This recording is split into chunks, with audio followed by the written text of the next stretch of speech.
আজকে ভাবছিলাম কি দেব, মানে কি দিলে আপনাদের একটু ভালো লাগবে।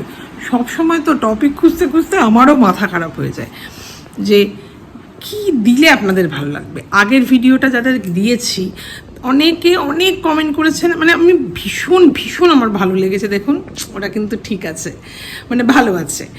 তো আজকে ভাবছিলাম যে কি দেওয়া যায় যে একটু আলাদা। তো আপনাদেরকে ওই যে একটা জিনিস দেখাই, মানে ঘরে সামান্য জিনিসই হোক আর বেশি হোক, তো ছোটোখাটো খুশি কিভাবে পাওয়া যায় সেটা আজকে আপনাদেরকে দেখাবো।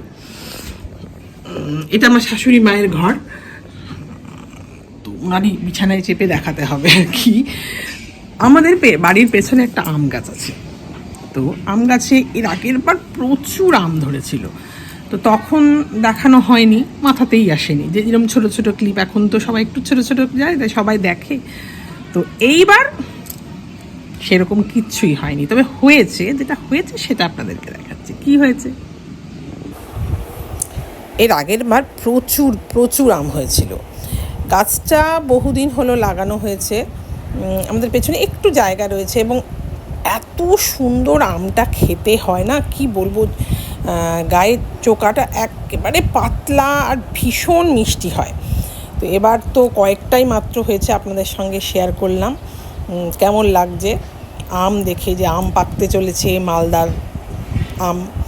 তো বলবেন কিন্তু আজকে কেমন লাগছে। কি হয়েছে, মানে পুরো হয়নি, এটা অম্রপালি। এর আগের বার 2-3 বার পাড়া হয়েছিল, সবাই খেয়েছে, পাড়ার সবাই খেয়েছিল।